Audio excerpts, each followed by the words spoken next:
Մենք պիտի այնքան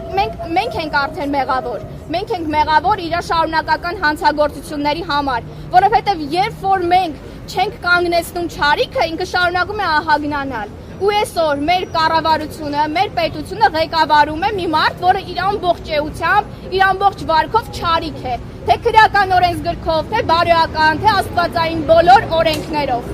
Մենք պիտի այլևս թույլ չտանք, որ ինքը շարունակի մեղքերի մեջ խրվել։ Ինքը եւ իր կենակիցը, եւ իրենց շրջապատը, եւ իրենց կուսակցականները, իրենք բոլորը այդ մեղքերի մեջ թաղված են եւ անպայմանորեն պատասխան են կրելու։